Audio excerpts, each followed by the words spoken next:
Welcome to Ethics Week at Baruch College. I'm David Rosenberg, Director of the Robert Zicklin Center for Corporate Integrity and a Professor of Law here at Baruch. We're really delighted to be hosting this, the first seminar in the HSBC Student Series on Ethics and Accountability.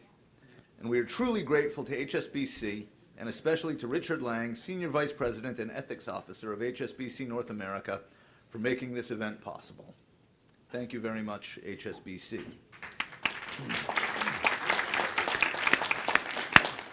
Now to today's talk and our distinguished guest.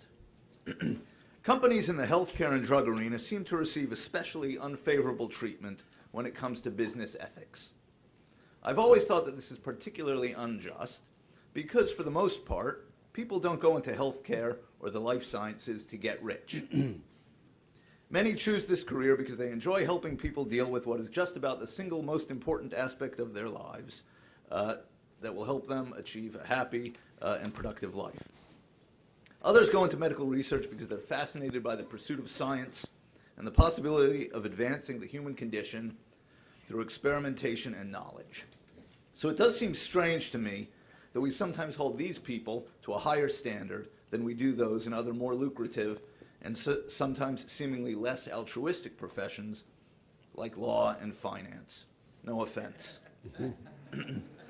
Like their counterparts in other industries, drug companies spend huge amounts of money on research and development in order to invent and market products that people will want.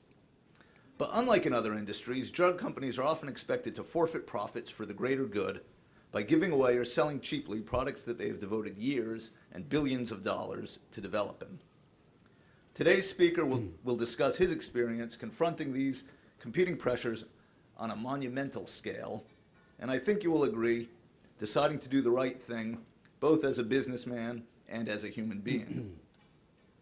Please welcome Dr. Roy Vagelos, former CEO and chairman of Merck, the inaugural speaker in the HSBC Student Series on Ethics and Accountability. Thanks very much. Thanks, David. Can you hear me okay? Good. I'm very happy to be here, and especially happy to be able to discuss some things that occurred while I was a long time at Merck, and I'll tell you a little bit about my background and exactly how this all happened. So I'm going to tell you a series of stories so you can relax, and they should be pretty easy for you.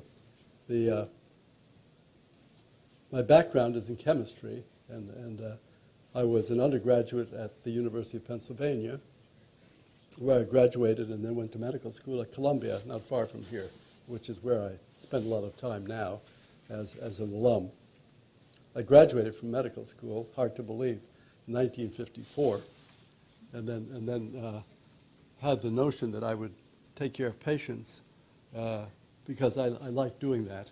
That was my idea, to spend a career where I could really try to do some good for people. But after I finished my residency, which was at the Massachusetts General Hospital in Boston, I went to the National Institutes of Health, where I learned biochemistry as a research tool. And that biochemistry became so important for me in my career that I gave up seeing patients for a period of about 20 years and did research. So I became essentially a research person. I went from the NIH, National Institutes of Health, to Washington University, St. Louis, Missouri, where I taught medical students and graduate students and even undergrads biochemistry, which is what I knew. So I was an MD and a professional biochemist by that time. When I was called to join Merck to lead their drug discovery. Now, the reason they did that at the time was that drug discovery in the industry had sort of plateaued, and the industry was not growing very well, and that had especially happened at Merck. And so they wanted a new strategy for drug discovery.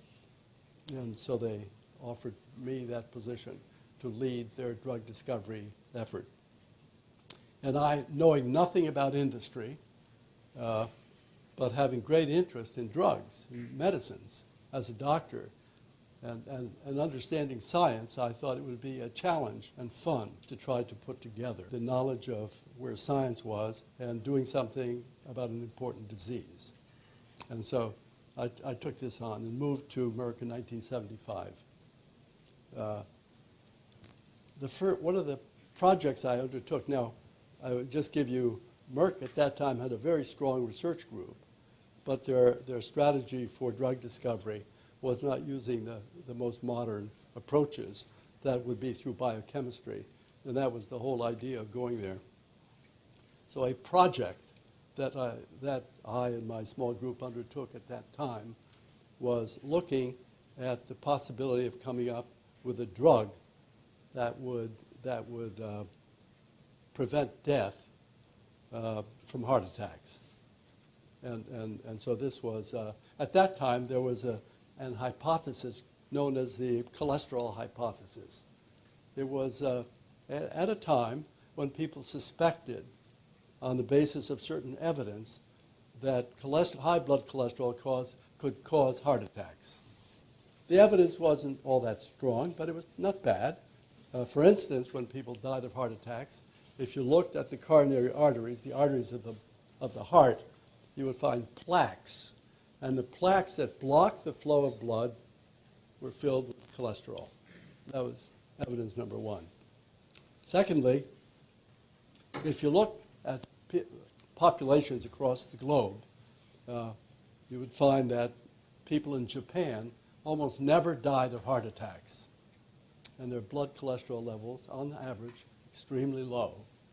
Whereas in in Finland, the Finns had an incidence of death from heart attack that was 14 times higher than in Japan, and their blood levels of cholesterol were sky high. Then if you looked across the whole globe and looked at different populations and looked at incidence of death from heart attack versus level of blood cholesterol, there was a straight line relationship. The higher the blood cholesterol, the higher the incidence of death from heart attack. So that was evidence number two. The third thing that was available in 1975 was the knowledge of how the body makes cholesterol. And that was something I knew because that was biochemistry. And in fact, for those of you who are not scientists, and I assume that most of you are not, there are about 22 sequential reactions in the body that start with a very small molecule and build sequentially a very large molecule, which is cholesterol, which is very insoluble in water. And so when that was known, and that led to several Nobel Prizes in figuring out those reactions, they identified one of the 22 reactions was very slow. And it was the slowest of the sequence. And therefore, it was clear that if you wanted to make, since these reactions, this chain of reactions was building a large molecule, if you could slow the slowest of them, you would decrease the flow and the formation of cholesterol. That was the plan. That one reaction was identified and published. And so many, many laboratories in the world realized that maybe you can make a drug by stopping that one reaction. And ours was one of those labs. We recognized it. We said, we'll focus on that one. It's an enzyme. And we will find a substance that will block that one reaction, and that will lower blood cholesterol. That was the plan. Well, by we, I mean a colleague of mine who had moved with me from Washington University, who was going to do the experiment, set up to find such a substance. And while we were doing it, just starting up, we learned that there was a group in Japan that had just announced that they had found such a substance. It was called compactin. And this substance blocked that one reaction, and sure enough, in animals, lowered blood cholesterol. So suddenly, what we were starting to do looked like it was solved. And so we were, as is often the case in science, we were behind, just as we were setting up to get into the competition. And so we said, well, let's, we won't have the first one, maybe we'll have a better one. And so we continued the research, and soon the next thing we heard was that compactin had now proceeded into clinical studies, had gone into humans, and sure enough, it lowered blood cholesterol in humans. So we said, my gosh, the ceiling has fallen in, but let's continue anyway. So Al and our group at Merck continued the research, and sure enough, we were catching up. We had a very strong biochemistry group. We were catching up. Now, compactin was now in the clinic and studied in humans. The new one that was found at Merck was called lovastatin. Lovastatin. And lovastatin looked rather similar to what it was doing in the reaction. It lowered cholesterol in animals, and then it went into humans. And sure enough, just like the Japanese compactin, lovastatin was also lowering blood cholesterol. So we are now in the competition. We didn't know whether there were 20 others coming along in other companies, but we knew we were right in there. And one day, while we were very excited about what was happening at Merck, we learned that the Japanese experiments in humans had stopped. And why did they stop? Here was a very exciting, everybody in the world knew that this was exciting, and they had stopped their, and so the rumor was that they stopped because they had found tumors in animals. And so I immediately got on the phone and called people. It was Sankyo Laboratory. The scientist was a guy, Professor Endo. I got on the phone and talked to them, and I said, we need to know what the result, exactly why you stopped your experiments. Why? Because compactin and lovastatin hit the same molecule in the body that's involved in the synthesis of cholesterol. It is possible that every drug that hits that one molecule will do whatever you have seen. They said, well, we can't tell you what we saw. They said it's an industrial secret. And so we knew they had stopped. That was a fact. But they would not tell us why. Now, we had the rumor. On the basis of that rumor, here we were with a dilemma. Can we proceed studying in humans a drug where a similar drug had just been stopped because of a rumor? I'm sure they had their reason, but they weren't telling us. But the rumor was that it caused tumors and therefore possibly causing cancer in humans. And on the basis of that knowledge, with no real facts, Merck stopped all experiments in humans that day. Okay, now, this is a group that's interested in ethics. And this was an ethical issue at the research level. It's not a business question. I never talked to the business people. I just stopped the studies in humans and picked up some criticism later after the fact. And that is, we stopped all experiments and at that time undertook studies in animals, which took 2 years. So we were out of the run for 2 years, not knowing what competition was doing, during which time we did studies that demonstrated that lovastatin caused no tumors. It was completely clean, and the FDA came to us and said, you should get back into the clinic because there are people dying with high blood cholesterol. And so they urged us to get back, and we did. So we went back into the clinic with lovastatin. We went back into high-risk patients, patients who had already had some heart disease and had high blood cholesterol. And we demonstrated in many patients that lovastatin lowered blood cholesterol, lowered the bad form, the low-density lipoprotein cholesterol, LDL cholesterol. very nicely, and it did it safely. And so by 1987, all our studies were finished, took the study results to the FDA, the Food and Drug Administration, which approved the drug. That was the first statin approved in the world. That was a Merck drug. And many doctors believed the hypothesis and used it, started prescribing lovastatin. But others said, well, you know, you're lowering blood cholesterol. How do you know that's really doing good? And so we carried out the first outcome study of its size in the world. And we did this not with lovastatin, but with simvastatin, the second statin from Merck. We took the second drug, and we went into a large population in Sweden and Denmark. Scandinavians have very good health records, and so we went to those countries, and we took 4,400 people who had heart disease and high blood cholesterol, and we split them in half. Half were put on simvastatin, the statin, once a day, and the other half were put on a fake drug, a placebo. And they were followed then to see what happened to those patients. They were followed for 5.5 years. At the end of 5.5 years, this was a double-blind study. Neither the doctors nor the patients knew who was on the drug or who was on the placebo.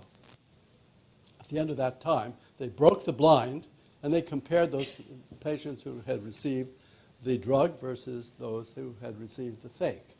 And what they found was that there was a reduction in death from any cause by 30% in those patients on drug. A reduction in death from heart attacks, 43%. A reduction in strokes, which, of course, are a blockade of the arteries going to the brain, a reduction in strokes of 30%. So in one experiment that was done about 1990, 91, the hypothesis went to fact, and the statins were born. That was the beginning of the revolution of treatment of heart disease, and it came from that series of experiments. And Merck was obviously the leader after not having led at the beginning and after having made a big decision to hold things back. And I would tell you that there are people who, 20 years later, were critical of having held the field back for 2 years. And the reason we held the field back was that I could not, as a physician, as a scientist, take the risk or put patients under risk that they could be taking a drug that could cause cancer. And so we were willing to hold back. So that's a research ethical question that I will throw out to you. How do we price drugs? And there are, David in his discussion talked about profits of the industry, and it's true the industry can be very positive, can be very rich. My view of drugs, I've explained that I'm a scientist, a physician. I'm not a businessman, but because I'm so old, I spent a lot of time in business also, and after my science career. Our view of pricing a drug is that you should price in relation to the value to the patient, not in relation to the profits that you would like to make.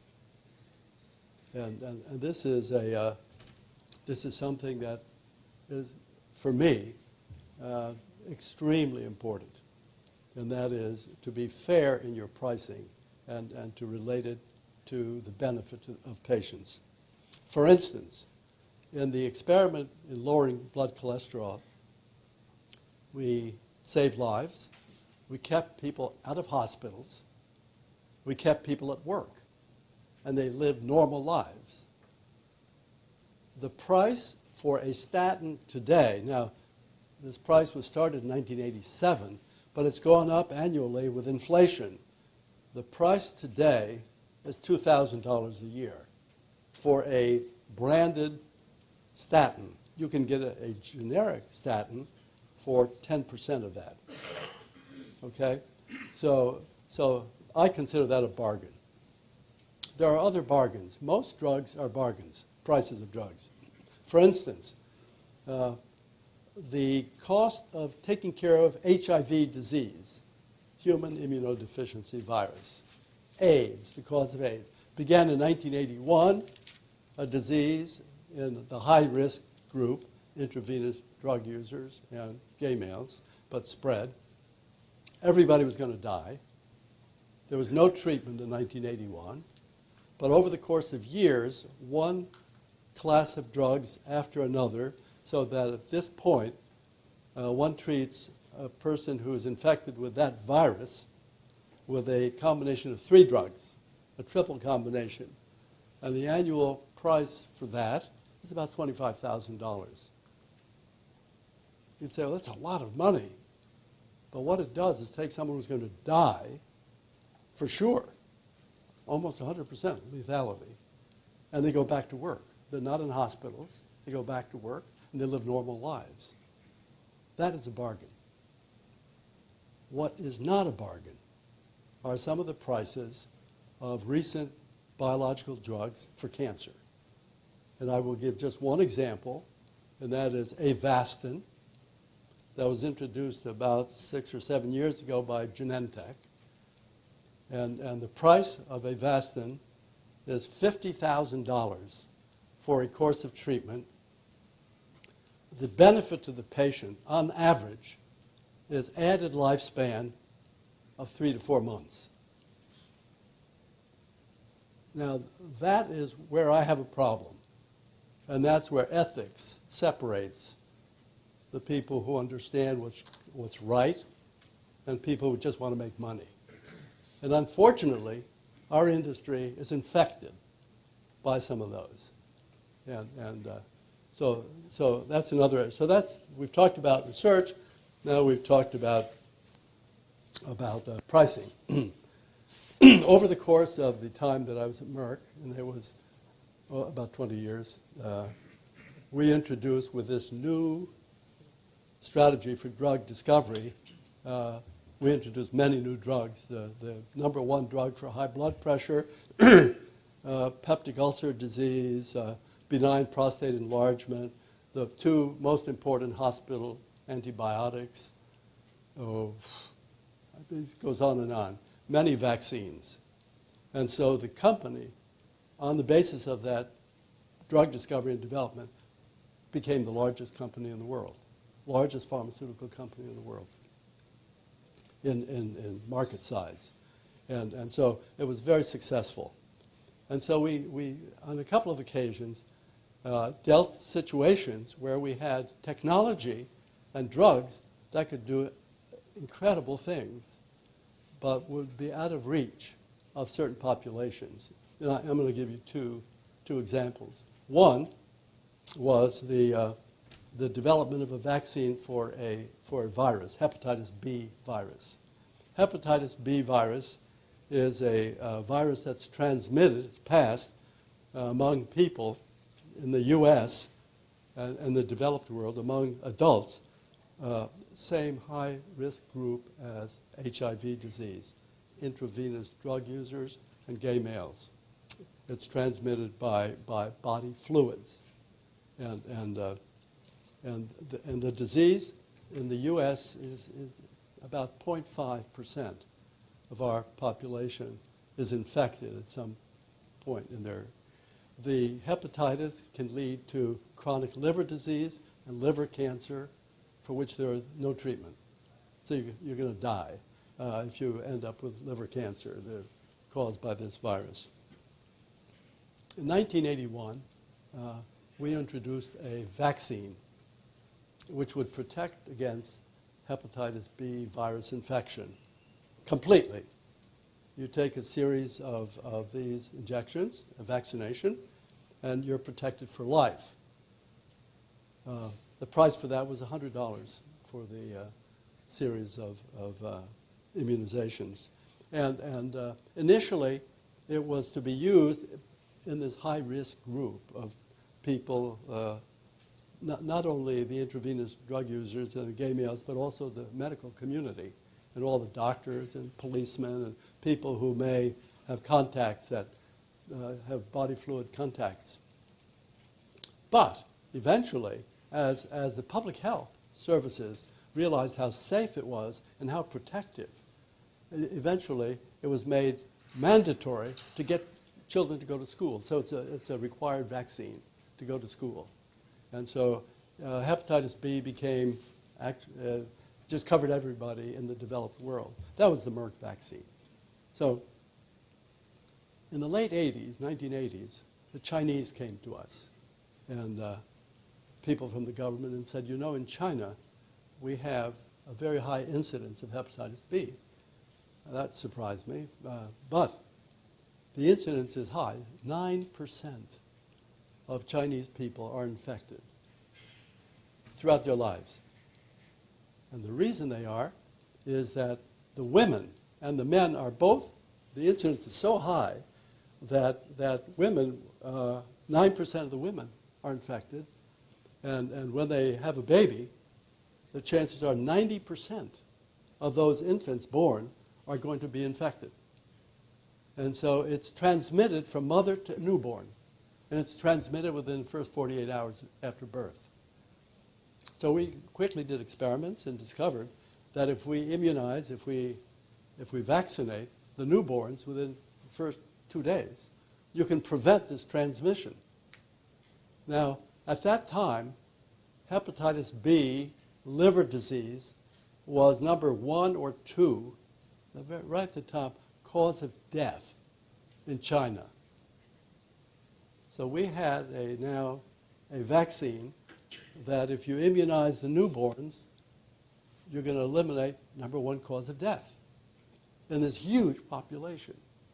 And they said they couldn't afford it. They did not have the money. This was in the mid-'80s, late 1980s.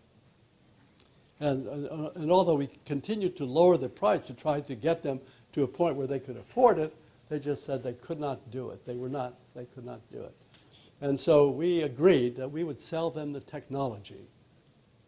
So we agreed to a technology transfer that would be done on the payment of $7.5 million. And what that meant was that we had Chinese engineers and scientists come to Merck for about a year and learn to make the hepatitis B vaccine. And then at the end of the year, their engineers and our engineers went to China, Beijing and Shenzhen, 2 cities, and built 2 plants, each with the combined capacity to make enough vaccine to immunize 20 million newborns each year, which was the birth cohort of the Chinese. And so our people went over to China, and they indeed built these plants. And they started producing the vaccine in 1994. I was there at the time, and they had these parades of children who henceforth are going to be free of a disease that was going to kill 9% of them. And started the vaccine program at that time. And I returned about 3-4 years ago to China and learned that the Chinese vaccinate 95% of their newborns within 48 hours after birth. And so they're completely eliminating this disease.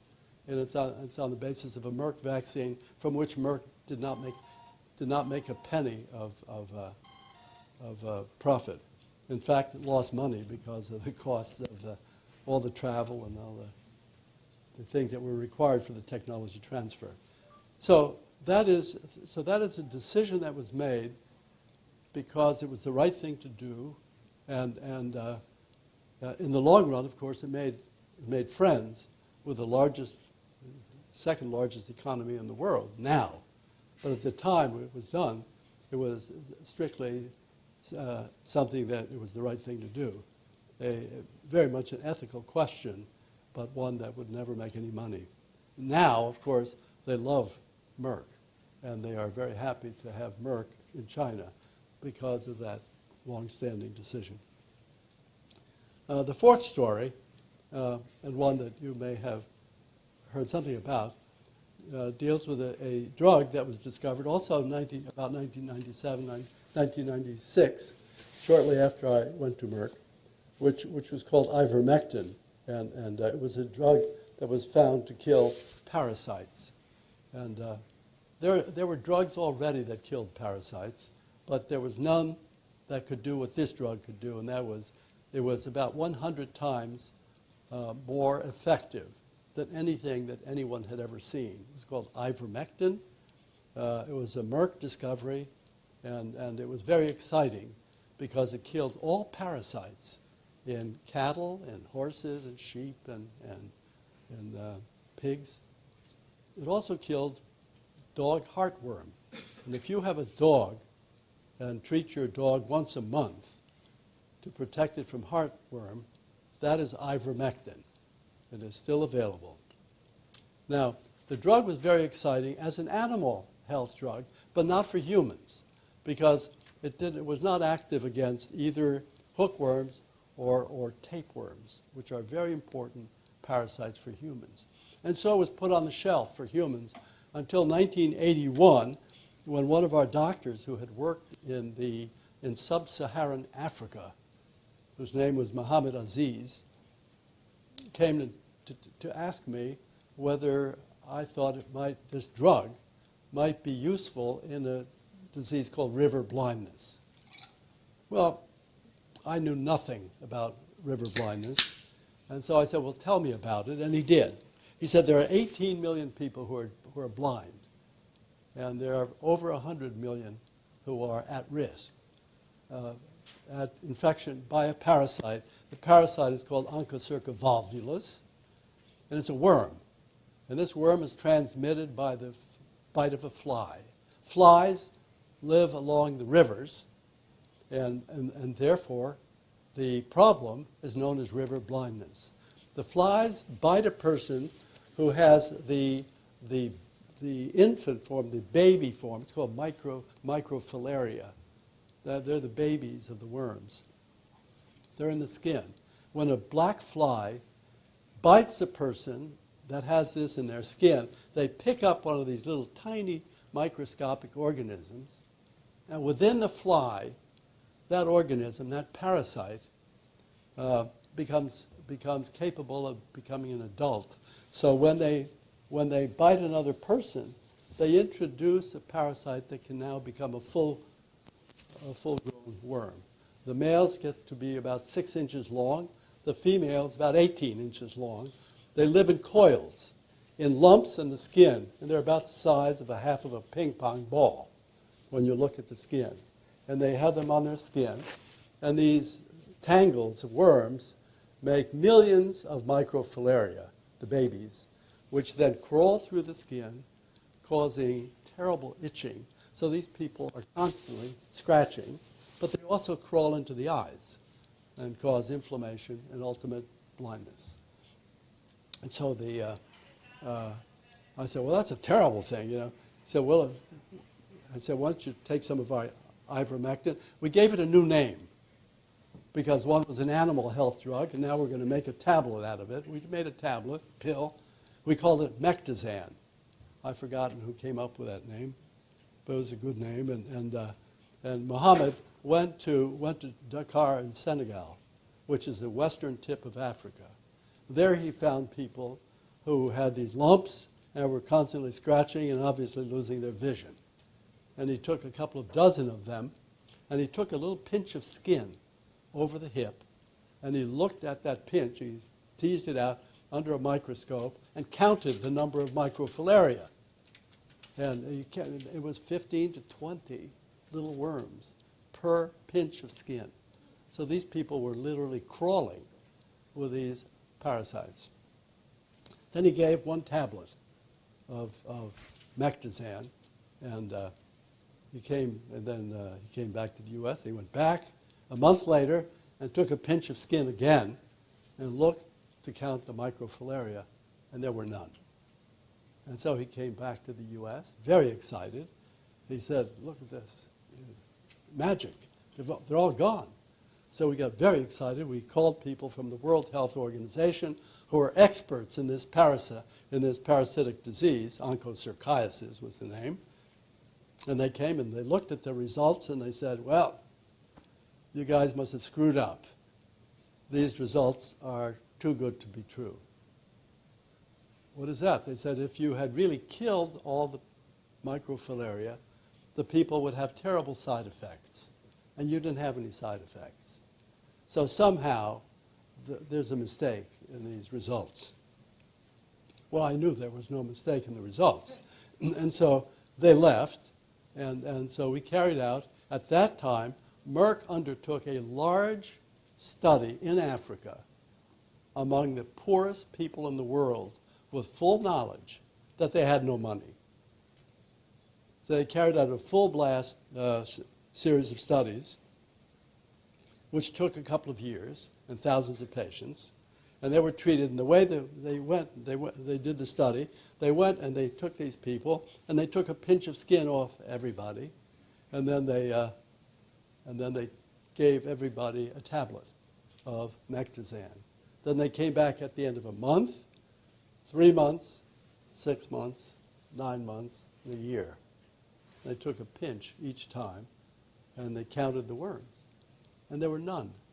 There were none at 1 month, 3, 6, 9. At the end of 12 months, there were just a few. And so it became clear that we had a drug that could be taken as one tablet once a year and could eliminate this disease that was causing blindness in millions of people. So where are you at that point?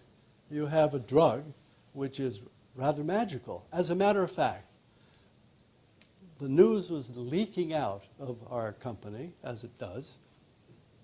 There was a Sunday New York Times magazine section cover picture of African people, 2 adults and a young man and a child. The child leading the 2 blind people who have river blindness. And the story was about Merck's magic drug that could prevent this. And the question was, what was Merck going to do about it? And well, our marketing people said, well, of course, we'll find a price they could afford it. I said, fine. Why don't you go and find out how to do that? So as they traveled around Africa and visited people, and they realized that people had no money, I visited myself in Chad, which is right in the middle of Africa, and I found that the people who are suffering from river blindness are among the poorest in the world. They live in mud huts. They wear grass clothes, just like the movies. They have masks, and many of them had never actually left their village. And so these were really poor people.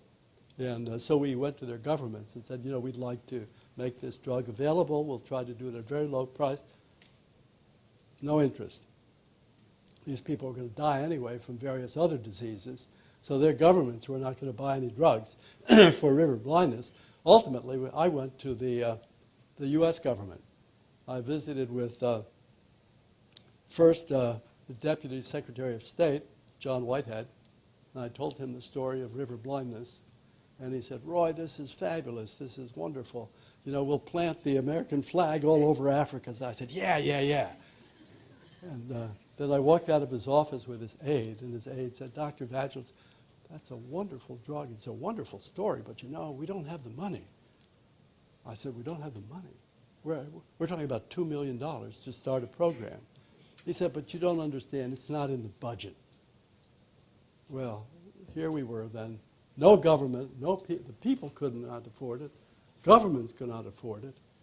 And I was, of course, meeting on a very regular basis with I didn't tell you, by then I was CEO of the company. I was no longer head of research. So I was meeting with the executive group trying to figure out how we're going to get this drug to the people who need it. And then we had a strange thing happen. the French regulatory, to get a drug on the market, you go through regulatory approval. And we couldn't send our records to the FDA, the U.S. FDA, because they didn't know anything about river blindness. And there is no river blindness in the U.S. Whereas in France, which also is a sophisticated agency, they had people living in Paris with river blindness because of French Africa. And so we filed with the French. And we filed with the idea that we would have the usual, very prolonged period of negotiations with the French regulatory authorities, because that's what they do. They hold things back. And so we're doing our thing, trying to figure out how we were going to get this drug to these people, and we didn't have a plan. And then we were called on a Friday and told that the French were about to would approve our drug on a Monday. So there we were. We had no plan. We knew we could not.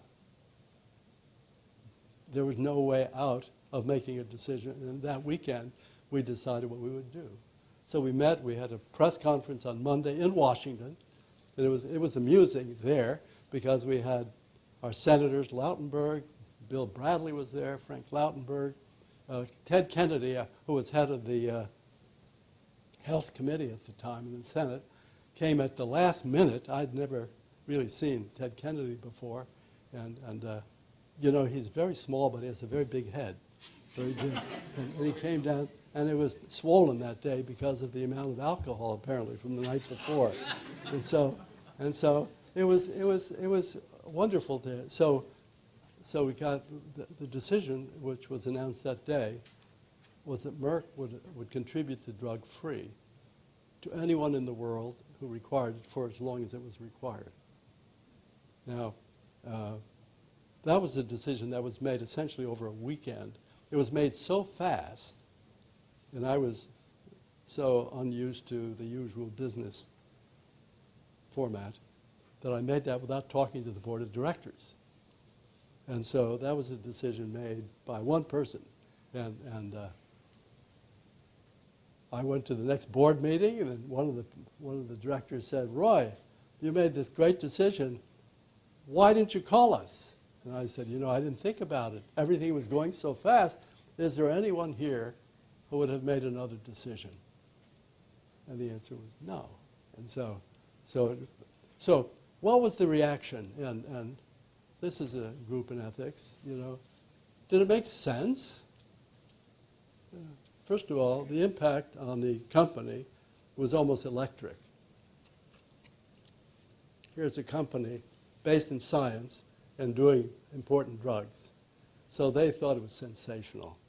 Stockholders, 100% of mail, of which I got a ton, was positive. Not one negative reaction to that decision.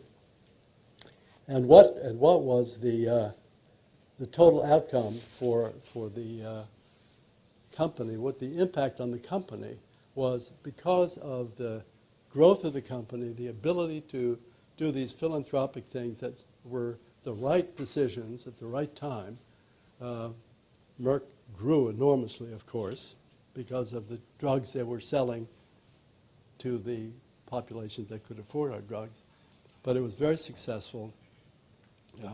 And most importantly, it could recruit and hire almost anybody they wanted.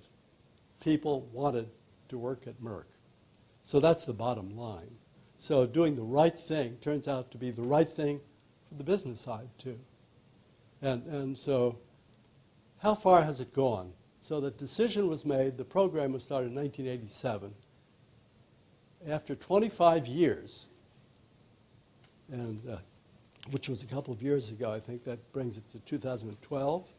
After 25 years, Merck that year treated 200 million people free. 200 million people were treated that year. And the reason for that, I told you it was 100 million who are at risk for this disease. But during the course of the years, prior to my leaving Merck, we discovered that it also killed the parasite that causes elephantiasis, which is a different parasitic disease, and where the pool of population exposed is 1 billion rather than 100 million. And so the drug is going beyond river blindness and going to patients who also have elephantiasis. And so bringing the story to a close, and I've run out of time, a series of ethical issues, and that is, what constitutes an ethical company? Is it a decision in one instance? And the answer is no. It's a decision that's made every day in every part of the company. I gave you an example in research, in pricing. If you're successful enough and you have technology that can make huge impacts, you make special programs to get your drugs there. You have the impact of the Chinese technology transfer to get the drug there without a continuous tie to the company, because that was done at one time and finished. It was then a Chinese project to a program that started in 1987 and is still ongoing because the objective is to eradicate a disease.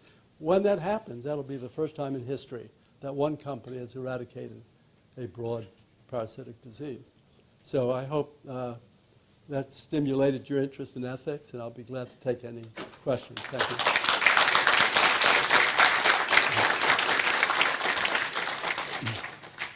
Did you have any sense that doing the right thing was going to end up being profitable for Merck when you made the decision? And if so, did that impact the decision you made? Yeah. Was profitability part of the knowledge that went into the decision? And the answer is no.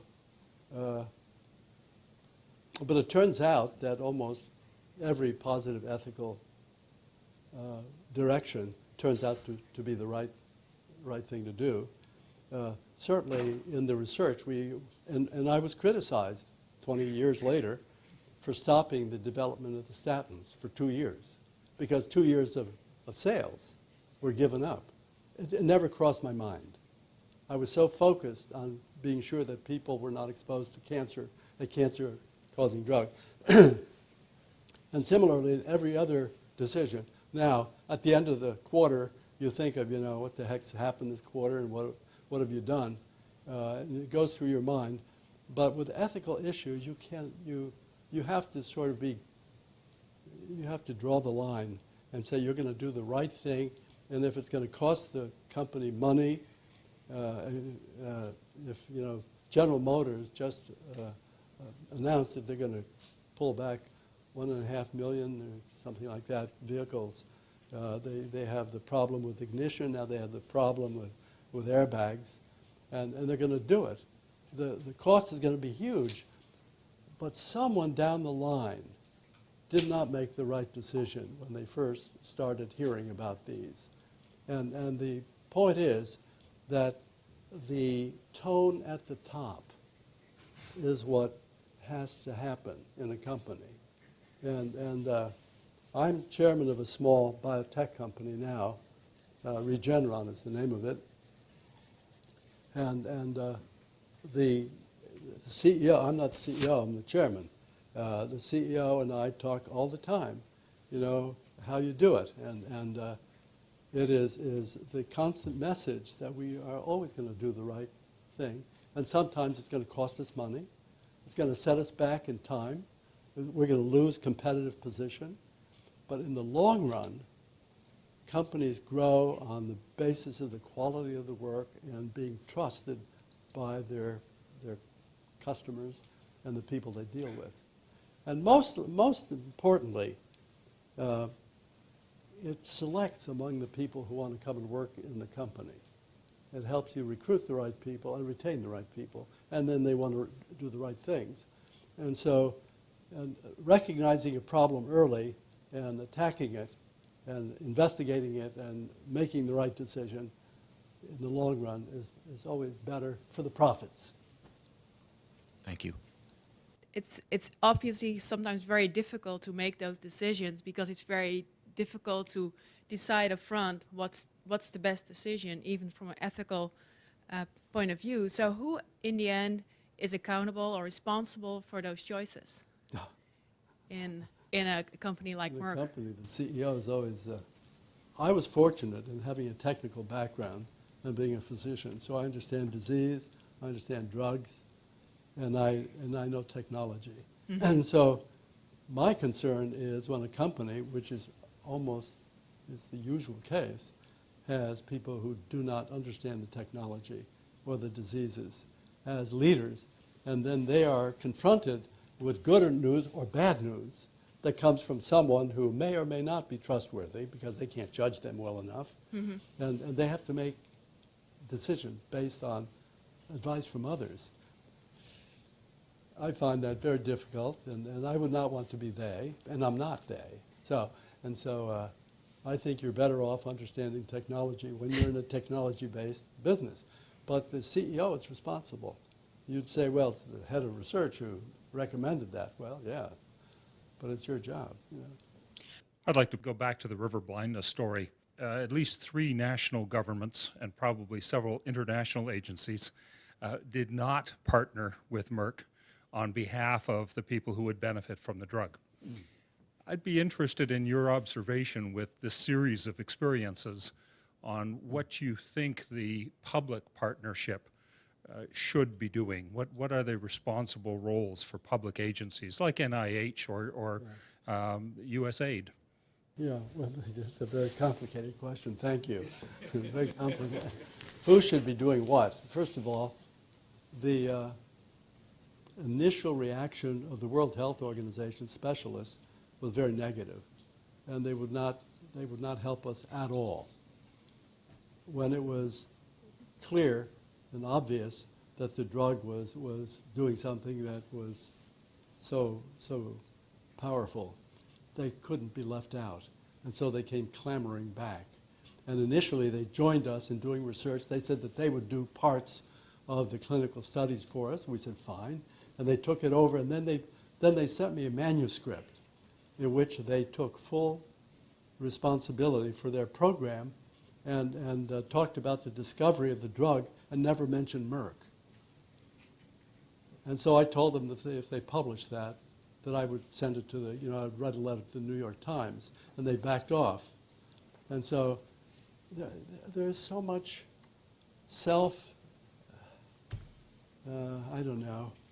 involved in agencies.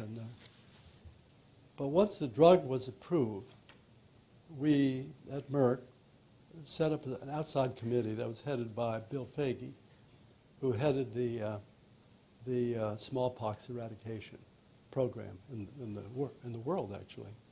And Bill Foege headed a committee that we gave them money to do it outside of Merck, which had specialists who would decide which communities in Africa or Latin America would receive the free drugs. And so we ran it, and he did it essentially for a small amount of money. He was making no real money from this. But the World Bank then got into it. A foundation, a very wealthy couple in Texas who had become very wealthy quickly and wanted to have a foundation. They didn't know what to do with the foundation. They named it the River Blindness Foundation. So we had lots of people who wanted to get into it. But governments were more or less helpful, and we worked around them. And there's an organization at Merck, and an organization now, of course, it's evolved. It's 27 years. So it's evolved that services this disease.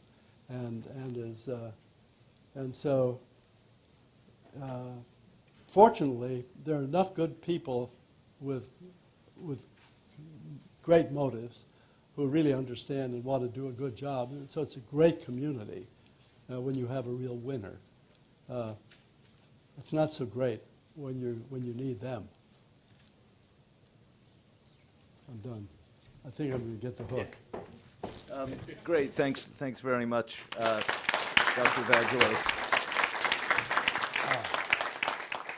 Anyway, thank you very much for this very enlightening talk, the first in our series sponsored by HSBC.